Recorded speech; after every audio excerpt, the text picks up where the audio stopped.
Varicose veins కి సరైన చికిత్స కోసం సంప్రదించండి ఎవిస్ హాస్పిటల్. నమస్తే రమ్మగారు. నమస్తే జయ.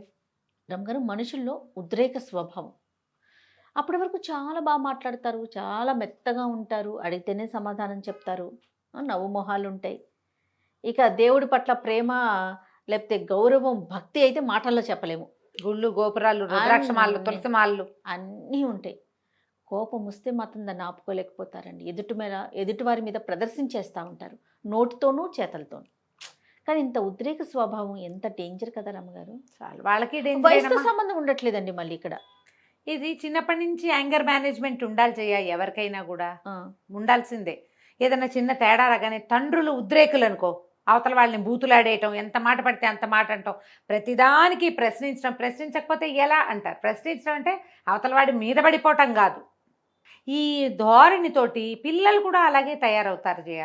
బుల్లింగ్కి పాల్పడతారు, స్కూళ్ళల్లో గొడవలకు పాల్పడతారు, అవతల వాళ్ళని కాల్చుకు తింటాం. ఇప్పుడు ఇది ఏడిపిచ్చే ధోరణి కాదు, తమ లోపల ఒక ఉద్రేకం వస్తే దాన్ని అణచటం కానీ దాన్ని లైన్లో పెట్టడం కానీ చెయ్యక అవతల వాళ్ళ మీద బడకాయించి పడతారు.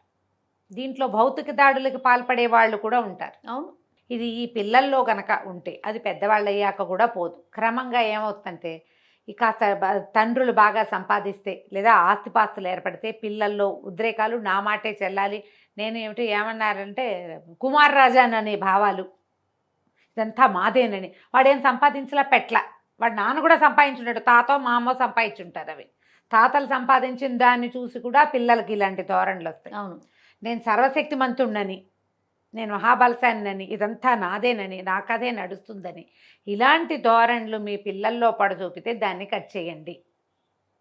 దానివల్ల వీళ్ళు దురుస్తనాలకి పాల్పడే అవకాశం ఉంది. ఎంతోమంది రౌడీ షీటర్లు ఉన్నారు. అవును, తాత్కాలికోద్రేకం వల్ల హత్యలు చేసిన వాళ్ళని పక్కన పెడితే ఇలా అన్నిటికీ ఉద్రేకపడి గొడవలకి పాల్పడే వాళ్ళతో చాలా ఎక్కువ ప్రమాదం. ఈ ఉద్రేక స్వభావము అంత మంచిది కాదమ్మా. నీకు ఏదైనా విపత్కర పరిస్థితుల్లో ఉద్రేకానికి లోనైన వాళ్ళు వేరు, ప్రతిదానికి తిరగబడి పోట్లాడే వాళ్ళు వేరు. అవును, వాళ్ళకంటే వీళ్ళు ప్రమాదకారులు, మంచిది కాదు. దీనివల్ల ఏమవుతుందంటే వీళ్ళకి ఏదైనా తేడా వచ్చిందనుకో, అన్నదమ్ముల మీద, అక్క చెల్లెళ్ళ మీద కూడా తిరగబడతారు. ఎక్కువ ఉద్రేకం వస్తే భౌతిక దాడికి దిగిపోతారు. వివాహాలైతే మగపిల్లల్లో ఏమో భార్యల మీద పడతారు. మగపిల్లలకి ఈ ధోరణి ఉంటే, అదే ఆడవాళ్ళకు ఉందనుకో, వాళ్ళు పోట్లాటకోరుగా, కలహకారిణిగా, నార్సిస్టిక్గా పిల్లల మీద కూడా అజమాయిషి చేసి బాగా వాళ్ళని అదుపులో ఉంచాలనే ధోరణితోటి డెవలప్ అవుతారు. యాక్చువల్గా యాంగర్ మేనేజ్మెంట్ వ్యవహారం వేరు, నార్సిజం వ్యవహారం వేరు, అది వేరు ఇది వేరు. కానీ నార్సిస్టిక్గా అవుతారు వీళ్ళు. నేను దైవాంశ సంభూతుడిని భావించడం మొదలు పెడతారు. అన్నీ నాకే తెలుసు, అన్నీ నేను చెప్పినట్టు జరగాలి, అది సరైన పని కాకపోయినా నేను అనుకున్నాను కాబట్టి అలా చేయాల్సిందే. ఇది ఒక ప్రాబ్లం అయింది. ఇది బాగా ముదరలేదు, సామాన్యంగానే ఉంటుంది. కానీ అన్నిటికీ ఉద్రేకపడతారు. వీళ్ళతో పని వాళ్ళు ఉండరు, స్నేహితులు ఉండరు, ఏ టీమ్స్లోనూ వాళ్ళతో పాటు పనిచేసేందుకు ఎవరు ఉండరు, సహాయకారులు ఉండరు. నీకు మాట మంచితనంతో కదమ్మా ఏదైనా కదా ఈ రోజుల్లో. ఇప్పుడు దీన్ని కంట్రోల్ చేయాలని పిల్లల్ని బాగా అయ్యప్ప దీక్షలు పెట్టించి, మా ఫ్రెండ్ ఒకరు చేయించారు అట్లా. అన్నిటికీ కోపం వస్తుంది వాడికి, ప్రతిదానికి పోట్లాటకు దిగుతాడు, రివ్వుమని బయటికి నడుచుకుంటూ వెళ్ళిపోతాడట. అయ్యప్ప దీక్ష, తర్వాత భవానీ దీక్ష, ఆ తర్వాత ఇంకా ఆంజనేయ దీక్ష, వరుసగా దీక్షలు చేయించాం. మావాడు కంట్రోల్లోకి వచ్చాడు. చెప్పారు, నేను విన్నా ఒకళ్ళ దగ్గర. దీక్షలు ఒక 2-3 సంవత్సరాల పాటు బాగా దీక్షల్లో పెడితే సంయమనం వచ్చింది వాడికి అని. ఓకే, ఇది ఉపయోగపడుతుందేమో మీరు ఆలోచించండి, నాకు తెలియదు. కానీ నేను అంటే దాన్ని నమ్మటల్లా. ఇది స్వభావంలోనే ఉందనుకో జయ, వాళ్ళ పద్ధతిలో. పద్ధతిని మార్చాలి. ఇప్పుడు తాత్కాలికంగా ఒక 40 రోజులు దీక్ష తీయిస్తే వాడు ఎలా మారిపోతాడో చెప్పు. ఇది సరైన పని కాదని చెప్పగలగాలి కదా మనం. యాంగర్ మేనేజ్మెంటు అవసరము ఎవరికైనా. భౌతిక దాడికి పాల్పడడం, కొట్టేయటం, పెళ్ళాలను కొట్టేస్తారమ్మా. మనం అనుకుంటామా ఎక్కడైనా విని, అసలు ఈ రోజుల్లో కొట్టేవాళ్ళు ఉన్నారా అని? నువ్వు నమ్ముతావా? మన చుట్టుపక్కలలోనే, మన క్లోజ్ రిలేటివ్స్లో, క్లోజ్ ఫ్రెండ్స్లో కూడా మాట తేడా వస్తే పెళ్ళాలని చిత్తకొట్టే వాళ్ళు ఉన్నారని మన ఊహకు కూడా రాదు, కానీ ఉంటారు. ఊహించలేం నిజంగా, కానీ ఉన్నారమ్మా. వీళ్ళు సమాజంలో అత్యున్నత స్థాయిలో ఉన్న వాళ్ళు ఉంటారు. మంచి వ్యాపారస్తులు ఉంటారు, బయటకు వస్తే భలే బాగా మాట్లాడతారు, ఎంత మర్యాదస్తులో అనుకుంటాం. భార్యని మాత్రం తేడా వచ్చిందంటే కొట్టేస్తారు, పిల్లల మీద తెగబడిపోతారు. ఇప్పుడు ఈ ఉద్రేకపూరితమైన స్వభావం ఉన్న వాళ్ళు ఆఫీసుల్లో, రోడ్డు మీద, బయట, ఎక్కడైనా క్యూలో, దేవాలయాల్లో పోట్లాట్లమ్మా, తిరగబడిపోవటం, తిరగబడ్డం, పోట్లాడడం, రైల్వే స్టేషన్స్లో, రైళ్లల్లో, బస్సుల్లో ఎక్కడ అడ్జస్ట్ కాదు. ఎక్కడ అడ్జస్ట్ గారు, అవతల వాడు ఏదైనా మాట్లాడేటంటే వీళ్ళు పడకాయించి పడిపోతారు. వీళ్ళతో పిల్లల పెంపకం ఎలా కుదురుతుందో ఆలోచించండి. ఎంత కష్టం నీకు కదా. తేడా వస్తే మీద పడిపోతావు, నువ్వు పిల్లని బతకనిస్తావా మీ ఇంట్లో? రేపొద్దున వాళ్ళే నేర్చుకుంటారు. వాడేం నేర్చుకుంటాడు? పిల్లలు కానీ, ఆడపిల్ల కానీ, మగ మగ పిల్లలు పిల్లలు కానీ, ఏ పిల్లలైనా సరే, ఏ పిల్లలైనా ఒకవేళ వాళ్ళు ఏదో జయించినట్టు కనపడుతున్నారనుకో, పిల్లలు ఓహో ఇదే మార్గం అని వాళ్ళు కూడా ఇదే పద్ధతి.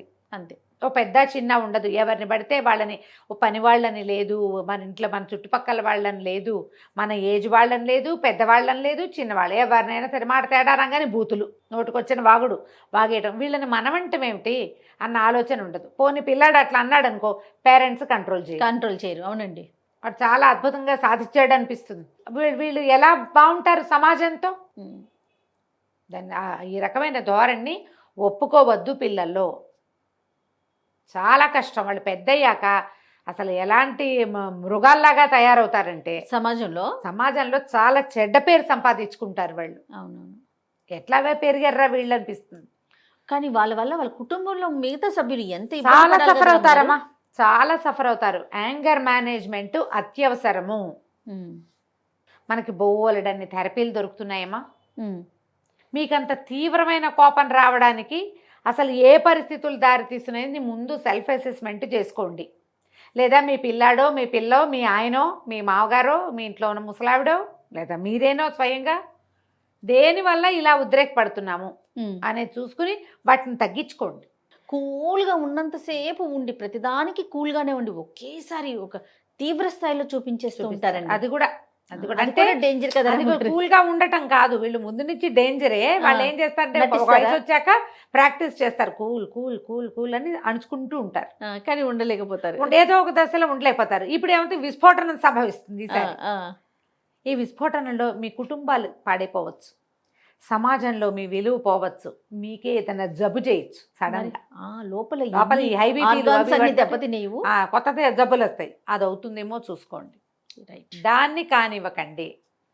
చిన్న పిల్లలప్పటి నుంచి పిల్లల్లో ఉన్న అతి కోపపు ధోరణి, తిరుగుబాటు ధోరణి, ప్రతిదాన్ని ప్రశ్నించడం, దేనికి సర్దుకోకపోవటం, ఈ ధోరణులని కంట్రోల్ చేయండి. ఆడపిల్లలైనా మగ పిల్లలైనా సరే. అబ్బా మాది లయనెస్, మాది టైగ్రెస్, మాది అన్ని ఎక్కడైనా ప్రశ్నిస్తుంది, తర్వాత దాని జీవితానికి ఒక సమాధానం లేకుండా అయిపోతుంది.